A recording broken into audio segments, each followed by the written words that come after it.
think what would be like do you think that some of the genesis is on the payer side of is it mostly them reaching out to you now and going, we need to tackle social determinants of health? That's a buzzword slash hot word right now. What is that genesis from their point of view? Yeah, I think there's three factors now with COVID, and we can get there, but two factors pre-COVID that have contributed to this. One is consolidation, interestingly enough. Interesting. The vertical integrations have disrupted the horizontal integrations because you can't do both. It's a geometric impossibility unless you're talking about, one payer, one government, one, type of care. Because you have to, if in a marketplace, you can't have complete vertical integration and complete horizontal integration. That's just one entity, right? Mm-hmm. And so a lot of those vertical integrations have disrupted the horizontal relationships, where there's a lot of plans out there now saying, wait a second, my vendors are competitors. I don't have a relationship with pharmacies. I kind of like the idea of having relationship with pharmacies.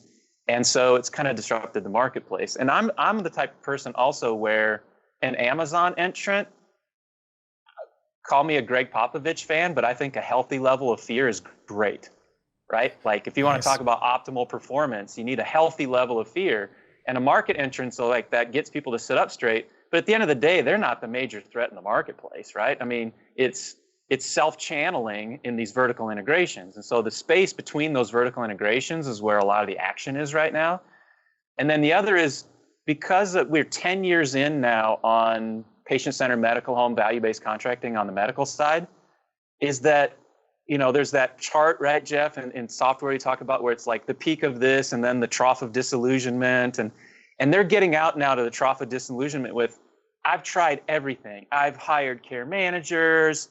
I've paid primary care a bunch of money. I've tried behavioral health vendors. I've tried this and that, and they can't get numbers to move all that much. And now they're saying, well, wait a second. Why can't I work with pharmacy to change my HEDIS numbers, medical side? And so because they've tried everything else, and now there's actually some options out there for pharmacy, they're saying, wait a second, I can think of pharmacy as a specialty provider network. It's not just something that happens on the other side of my PBM relationship. So I think those two dynamics, the vertical integrations, and then also that they've kind of come to the end of trying everything but pharmacy. Okay. And now they're saying, wait a second. And COVID is contributing that. That's the third wild card, because we're changing consumer expectations, which goes back to the whole craft beer phenomenon, right? Where if you have one craft beer company in a neighborhood, they do okay. But if you have more than one, they actually all do better. The reason for that is they change consumer expectations. Because it's one thing to say, oh, I got a great craft beer down here and I get it every once a month. It's a whole other thing to say, craft beer is everywhere. I'm giving up on Bud Light, Miller Lite. And it's a better product. Josh is a huge fan of craft beer. So, and the thing is, you want to talk about, markets and dependency and stickiness. How many people do you know that started doing craft beer that went back? None. Right? Zero. Right? Once you hit that tipping point, they don't go back. Yeah, and I'd say, that was the problem. That was the thing of independent pharmacy. Once somebody had done, the people who are not using independent pharmacy really never have. And once they get it, they want it, which is why they had to move. You started off with $4 plans and, hey, we're going to give you coupons and all this stuff, the CVSs of the world. And so they had to revert to trying to force people into, well, we're not going to let you make the decision, child. We're going to let your employer make the decision. And we're going to do it that way. And I learned this from my mother-in-law, who worked in banking for a long time, so we ended up purchasing some real estate back home so we could spend more time back home. And she said, well, why aren't you going with the local bank? And I said, well, I want to be able to have something that's national that I can. She said, well, but we do that too. And what I learned about banking is there's this whole kind of cooperative and local banks. That marketplace is different from the pharmacy marketplace, right? Because you still have kind of local banks and co-ops, and then you have the big banks that are kind of depositories, but they're not really depositories anymore, right? And when people go, wait, I can lose my local bank and get everything that I would get from a national, they choose local banks all the time. Local banks and co-ops tend to actually thrive, and they're sort of making a comeback.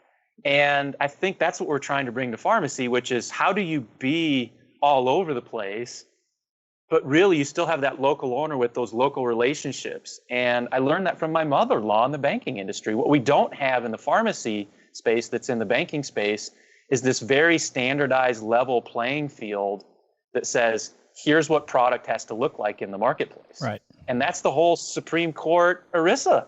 Yeah. That's the fundamentals of it, and right? You have a level of convenience that's perceived, right? Like a local bank for most people is more convenient than a bigger bank because they've had to be innovative, right? My local bank, I can use 20,000 ATMs across the country. With Chase, they want to charge me for every other one, right? But at the same time, you also see that banking has this huge advantage where no one tells you what bank you can or can't use, right? And that's something that clearly doesn't exist in pharmacy. And since since the theme is economics, thank you for that. right. No, we're staying in the banking This is my industry. vacation. I know, for right? today. Let's do this. There's another economic phenomenon that economists absolutely despise, including myself, which is subsidization is a real market breaker. And that's why one of the other fascinating phenomenons that's going on out there, good, bad, or ugly, or negative, or positive, but it's out there, is the whole good RX and the whole discount card stuff, right? Keep in mind that 49% of all employees in the country right now, by latest statistics, have a high deductible health savings account. I haven't used my Blue Cross Blue Shield insurance for drugs in 12 years. Wow. Right. Mm-hmm. Right? So this whole Haven't either. sort of direct consumer, cash pay, we know what direct primary care looks like. What does direct pharmacy care look like? Because 90% of our fills are 20% of the cost.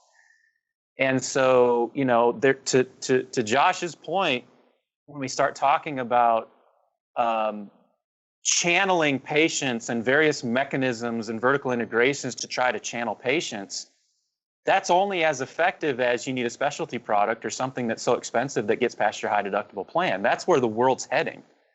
Right? So that's also a big market disruptor. And I don't know exactly what the play is for local pharmacies in that space right now, but there's a whole lot of people on Wall Street that scares them to death.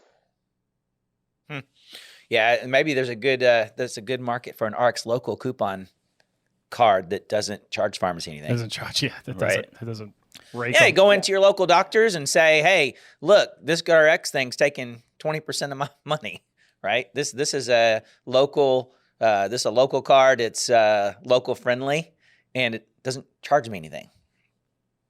Yeah, and if it's done right, actually, for the CPESN plug, we're all about how do we develop services in this space. So how do we work with you also, Doc, on working with hypertension and diabetes, where 60 to 70% of the patients on these major disease states are on generics that nobody's using their insurance anyways, and if they are, it's more expensive.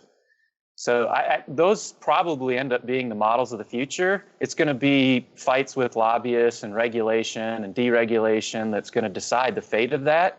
But the fact of the matter is, where we're heading is that the vast majority, we're going to be in a space where 5 years from now, 2% of the fills are going to be 70, 75% of the cost.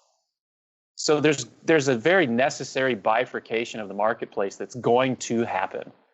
The question is, how do you position these independent pharmacies as that trend continues?